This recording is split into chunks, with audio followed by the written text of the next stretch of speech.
प्रयागराजला आपले भाविक भक्त महाराज जे चालले होते, भक्ती भावाने जे चालले होते, तर इथली एक जी जिहादी अधिकारी तिने जाणून बुजून ते ठेका घेतलाय की जे काही प्रयागराजला गाड्या चालले त्यांना मेमो करणं, त्यांच्याकडून हप्ते वसूल करणं व त्या भाविक भक्ताच्या जाण्याचा अडथळा निर्माण करणं.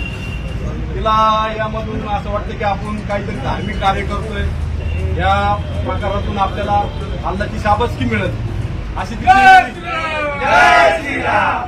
माझं असं म्हणणं आहे की तिला जर एवढीच सेवा करायची इच्छा आहे तर तिने इथला राजीनामा द्यावा व पाकिस्तानमध्ये जावं आणि तिथं अल्लाची सेवा करावी अशी माझी मागणी. व जे हे काय अधिकारी जे येत नाही, हे कुठं हप्ते पुढे करायला गेले 2 तासापासून, तिच्याबरोबर मिटिंग करायला गेले, सेटलमेंट करायला गेले, त्यांच्या काय गोष्टी आहेत ते कळत नाहीत. 2 तास झाले ते येत नाही.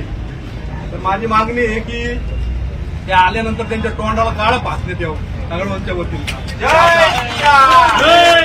असे जे अधिकारी आहेत, जे पळकुटे अधिकारी म्हणणार यांना, जे 2 तासापासून पुढे लपून बसले, त्यांचा या ठिकाणी जाहीर निषेध करतो. व जे काय हे इथं भ्रष्टाचार चाललेला आहे आरटीओ मध्ये, त्याची लवकरच आम्ही सर्व पोलगोल करू. जी कार्ड सिस्टीम आहे, जे ओव्हरलोड गाड्या येतात, ऍक्सिडेंट होत आहेत, इथं लोक मरतायत, पण हे लोकांच्या जे म्हणतात ना टाळूवर लोणी खाण्याचा जो प्रकार आहे या आरटीओ मध्ये चालू आहे, तो लवकरच उघडीत आणू एवढं सांगतो.